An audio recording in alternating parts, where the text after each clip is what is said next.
আজকে কয়জন এখানে দেখো একটু বালা কইরা 10 জন। গত সপ্তাহ বলছিলাম 10 জন, মোট 20 জন হয়েছি নি।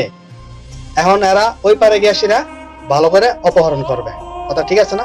কাটা কাটা খুশি হইছ টোটালি 20 জনকে কে ওই দুনিয়াতে পাঠাই দিছে। কারণ সৌদি আরবে কিন্তু সৌদির আরো ছাড় দেয় না সৌদি আরবের সরকারে, ঠিক আছে? যে যত বড় অন্যায় কারক না কেন, যে শাস্তি ওই শাস্তি পাইতে হইব। আর আমরা তো তাদের কাছে মিসকিন, কথা ঠিক আছে না? তো যাই হোক, অবশেষে 20 জন অপহরণকারীরা কে দুনিয়ার থেকে বিদায় করে দিছে। আলহামদুলিল্লাহ বললে কোনো সমস্যা হইব? সমস্যা তো হইতোই না। তো কমেন্ট বক্সে সবাই আলহামদুলিল্লাহ বলে যাবেন, কেননা সৌদি আরবে আল্লাহর পাক পবিত্র জায়গা, আর ইসলামের আইনে যেটা আছে সৌদি সরকারে ওইটাই করছে।